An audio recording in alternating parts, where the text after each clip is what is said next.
Hello, I am the Irish Guy, and what were you doing in 2004? I'd imagine a lot of you were probably begging your pregnant mum to stop smoking in the shower, and some of you who were born were, what, wiping away tears after watching the Friends finale? Oh, don't worry, I'm sure all of your favorite actors want to have long, successful careers. They'll be fine.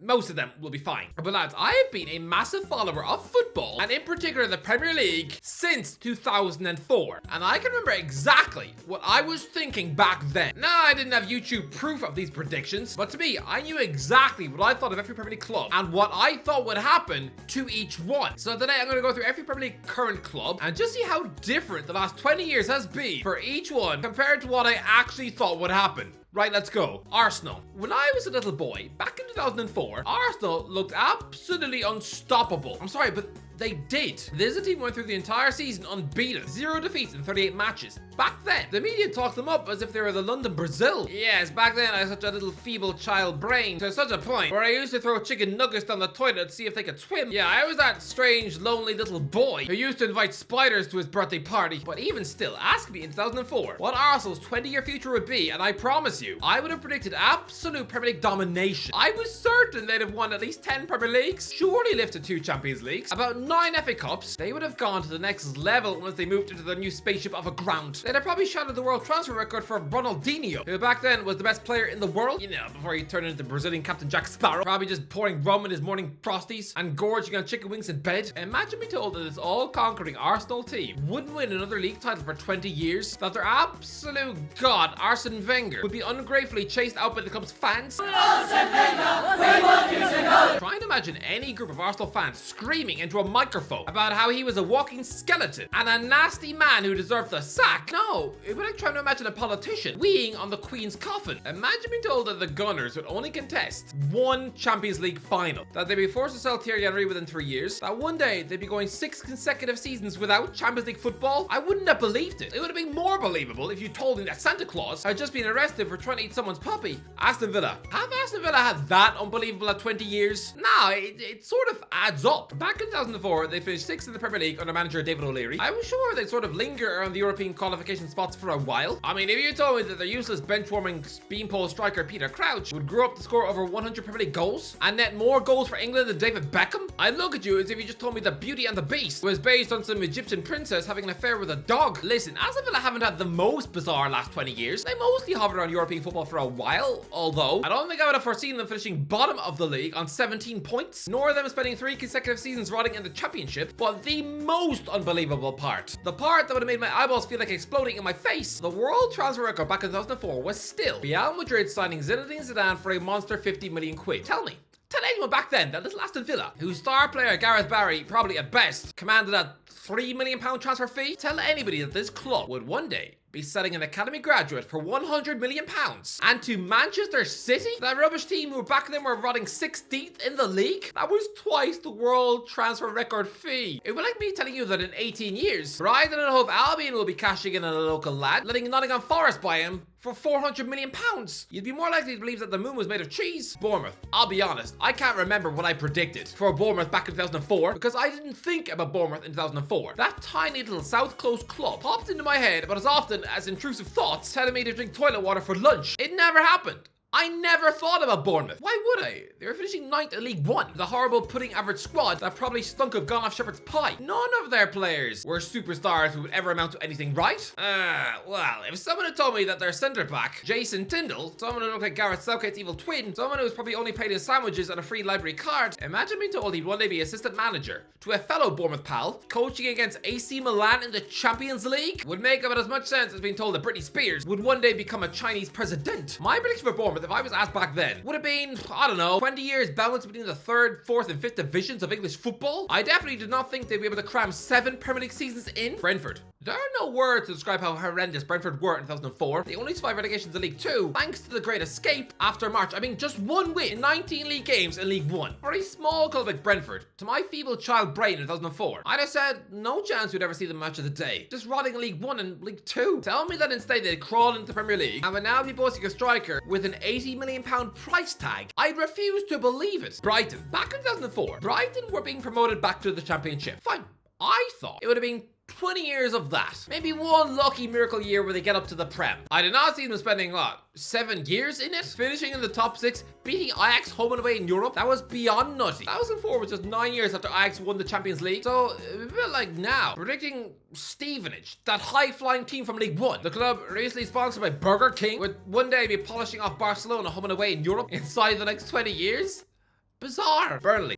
I didn't think about Burnley in 2004. They were that ugly football club you didn't really want to know about. You know, a bit like that goblin chained to the basement in your neighbor's house. My prediction for Burnley would be spending 20 years in League One. But again, no, they're under their 8th Premier League season inside that time frame. What gets even weirder is that back in 2004, Vincent Kompany was an Anderlecht wonderkid superstar, just 17, linked with Real Madrid, Chelsea, Barcelona, AC Milan. Being told that he'd one day manage Burnley, it'd be a bit like me telling you now that Lamine Yamal, that Barca wonderkid, will one day coach Rotherham. Just what? Chelsea. It sounds mental to say, but I expected more from Chelsea over the last 20 years. Back in 2004, yeah, I thought Arsenal would dominate going forward, but I thought Chelsea would be pushing them all the way. To me and my feeble child brain, those two clubs were the future of the Premier League. If you'd instead told me that within 15 years, they would be contesting a Europa League final together, a competition which back in 2004 featured teams like Southampton, Blackburn, Newcastle, and Derry City, I'd be a little confused. We'd be like trying to imagine Tyson Fury one day fighting Alexander Usyk on some muddy caravan site in Hull in front of about 7 gypsies and 1 or 2 sheep. I would have predicted that Chelsea would win 7 or 8 Premier Leagues and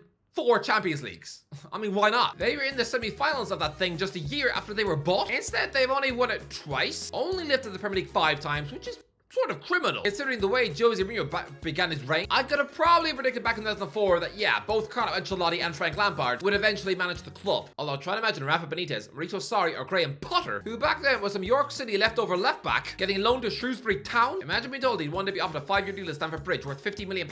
Again, it would be more likely if you told me that my granddad was related to Shrek. I mean, back in 2004, I thought it was unrealistic that The Simpsons would ever bring out a movie. So Potter to Chelsea, no way. Crystal Palace. I don't think this has been too nutty at 20 years. In back in 2004, Crystal Palace were winning the Championship playoff to get promoted to the Premier League, with superstar striker Andy Johnson netting 32 goals. They've been a bit more stable than I thought. I thought Palace would be a yo-yo club until the end of time. The fact they've only actually been relegated once in that time frame is majorly impressive. The fact they're under their 11th Premier League season in a row, I never saw that on the cards for this club. If you told me that the successful chairman Simon Jordan would now just be squabbling with Martin Keown and Danny Murphy on the radio, being TalkSport's absolute money earner on YouTube, I'd have 4 simple words.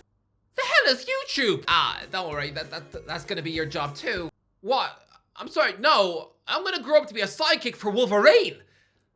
Yeah, I told you I was a stupid kid. Everton have done better than I thought. Lads, back in 2004, David Moyes was scrambling to keep them in the Premier League. They finished 17th on 39 points. Fast forward to 2023, they were now finishing 17th on 36 points. Hardly any change. It would look like the most boring, horrible 20 years for Everton. It's a bit like seeing that same janitor you had at school, and 19 years down the line, and he's still cleaning children poo out of the sink whilst begging the librarian if he can have a bite of her lunch. To be fair, Everton have had quite a bit of unbelievable change in the middle. For example, no way did I think they'd completely avoid relegation. I was sure once they sold Wayne Rooney, they'd be relegated from the Premier League about 5 times in 20 years. No, they finished in the top 8 12 times, reached an FA Cup final, but it's more the money spent that I would not have believed. If you give me a sneak peek at their record of rivals now back in 2004, it would have been a bit like looking at one of the Kardashians' credit card statements. Such a monumental waste of cash. I thought selling Rooney for £27 million was mental money. To think they'd be getting £40 million one day for some scruffy ginger winger called Anthony Gordon, that's on future centre back with a name as boring as John Stones, would be going for over 50. That's a burly beefcake striker like Romelu Lukaku would be sold for 75. I mean, back in 2004, Thierry Henry was being linked with a £50 million move to Real Madrid. To hear that the Toffees would eventually be spending that on players from Swansea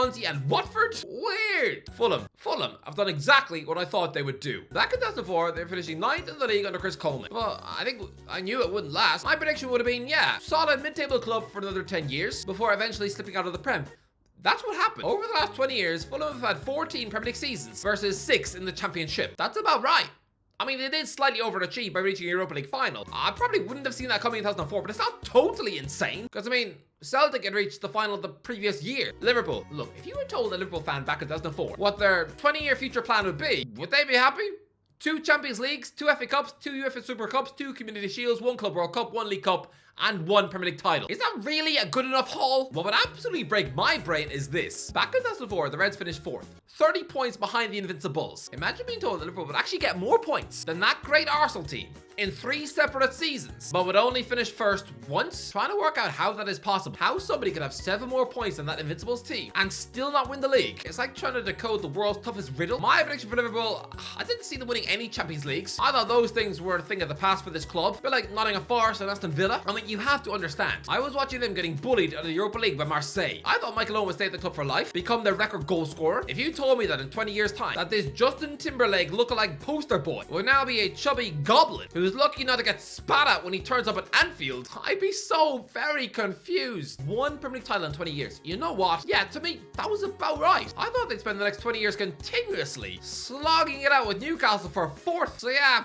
nah, I didn't see this coming. Luton Town. Back in 2004, Luton Town were not at their worst. In 2004, they finished 10th at League One. That's fairly respectable. It's not as if they were stuffed in the 9th tier, with their players having to eat dead rats for lunch. My prediction for Luton would have been more of the same, just lower league nonsense. And I was largely right. Now, ask me back in 2013, if I thought Luton, who finished 7th in the conference, would reach the Premier League within a decade, and I'd have told you to stop talking silly. I'd be like, you just asked me if it were possible for Mike Tyson to get beaten up by a bumblebee. But 20 years ago, before things got really rough for them, yeah, why not? I might have predicted them to wind up with the Premier League. It wouldn't have been that weird in 2004. Man City. What? Just what? By far, the most unlikely outcome for any Premier League club back in 2004. Actually, for any football club in the world. Man City. The relegation battling team back in 2004. With an absolute bang-average squad, save for a glimmer of star quality. I was sure that once wonderkid winger Sean Phillips was off, probably following his daddy's footsteps to move to Arsenal, and once Nicolas Anelka saw sense and stopped slumming it like a fat fish in a miniature pond, I thought the Manchester second club would be floundering in between the Championship and League One. Most people outside England did not know who or what a Man City was. Just ask Danny Alves. I mean, you'd have to text his prison guard first, but still, I genuinely thought by 2023, it wouldn't have surprised me to see City finishing 10th in League 2. Tell me that they'd instead win 6 Premier League titles. They've won more league titles in that time frame than Man United. They've won a Champions League, an actual treble. They've spent over £1 billion. The world transfer record in 2004 was 50 mil. They've spent more than 50 mil on 18 different players, including fat benchwarmers from Leeds. Tell me back in 2004 that Manchester City would be the first ones to record a 100-point season in the Premier League. I would look at you as if you were telling me that Nigeria was about to be eaten by a whale. I mean, sure, they just put 99 points on the board in 2002, but that was in the Championship. So it's been like me told that Burnley would be Premier League Centurions before 2045. Just,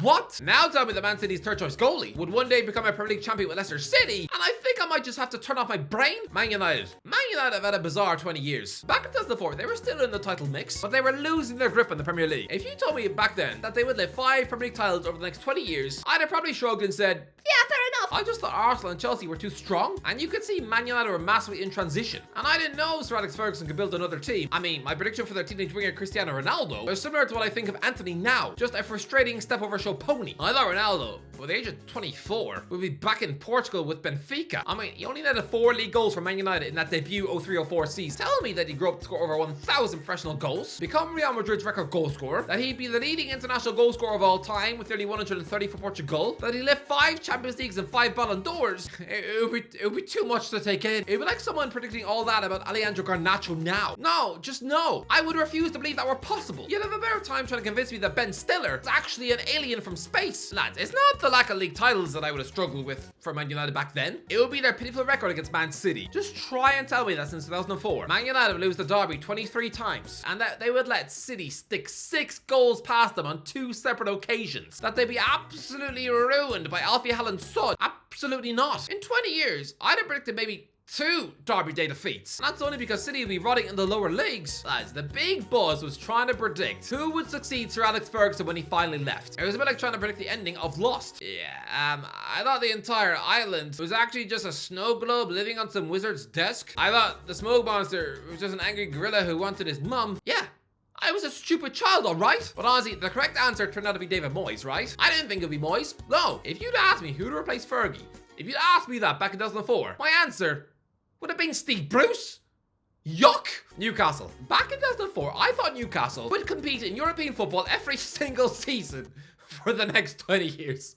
Don't get it wrong. I knew there'd be a hiccup when Alan Shearer finally retired, but I really thought that the Magpies would be Champions League quality for 2 whole decades. I thought for sure that it maybe lifted 3 FA Cups in 20 years. And maybe, just maybe, would have won one Premier League title. Maybe within 10 years, so in 2014. Like, if you looked exactly 20 years into the future and seen Newcastle in the Champions League this season, I wouldn't have been shocked. I would probably look at the group of death, and my only question would be, the hell are PSG doing there? Surely they're the whipping boys. The reality is incredibly bleak. I thought Newcastle finishing 5th in 2004 was poor. The truth is that Newcastle have been relegated twice since then. Newcastle only finished inside the Premier League top 10 4 of those 20 seasons. That is a disgrace. I mean, seeing a global superstar like Michael Owen replacing Alan Shearer in the seasonal top scorer charts would have been exciting. You'd wonder how on earth the Magpies stolen from Liverpool. You'd assume the club would be making a huge move, stealing England's golden boy from a Champions League rival. Honestly, it'd be like me looking 2 years into the future now and seeing Marcus Rashford at St James's Park. But no, it's been terrible. Nottingham Forest. Yeah, this is about right. Back in 2004, Nottingham Forest finished 14th in the Championship. Considering they're a big club, I thought, yeah, they'd get promoted to the Premier League a little bit sooner. Maybe 2009. Not 2021. Sheffield United. Again, yeah, back in 2004, Sheffield United finished 8th in the Championship, missing out on the playoffs under Neil Warnock. I would have predicted similar to what's happened. Just being a yo-yo club between the top 3 leagues. Yeah, Tottenham. Back in 2004, I would have predicted Tottenham to be relegated. And pretty soon. They had just finished 14th in the league despite having a filthily talented squad at their disposal. I would have predicted them to have the 20 years that Newcastle went on to have. Honestly, I had roles reversed. If you told me that Newcastle would win a League Cup and have several seasons of the Champions League under Harry Redknapp and some Argentinian coach and even reach the Champions League final, I would have believed that for the Magpies, not Spurs. For Tottenham, I would have thought, yeah, bottom half sludge, 2 relegations, the likes of Joe Kinnear, Alan Pardew, and Steve McLaren at the wheel. Sure. Which is ironic because Mike Ashley was apparently a Tottenham fan, so this could have been Spurs' future. But honestly, if you told me back in 2004 that this club would one day compete in a Champions League final against Liverpool, you'd have better luck convincing me that my mum was a mermaid from Mars. West Ham have had pretty much the 20 years I thought they would. A big club who back in 2004 were losing a Championship playoff final against Crystal Palace. I thought they'd be a yo-yo club for a bit, but eventually consolidated themselves in the Prem, and considering the vast size of the club, maybe have a crack at Europe a couple of times. That's exactly what they've done. Wolves. In 2004, Wolves were horrendous, just finishing bottom of the Premier League. I would have predicted the next 15 years accurately. A yo-yo club bouncing around the first 3 divisions, but I would not have foreseen the monster takeover, the huge Portuguese project, the influx of stars, the Europa League run, the FA Cup semi-final, none of that. So yeah, the first 15 years, absolutely. But the M. Night Shyamalan twist ending, where Wolves out of nowhere turned into some sultry English Atletico Madrid relying on Latin superstars. Oh no! No! Anyway, that's it for me. What do you think? Alright, what were your predictions in 2004? Let me know. Did you do better than me? Let me know. If you enjoyed the video, don't forget to give a like, subscribe as always. I'll talk to you in a while.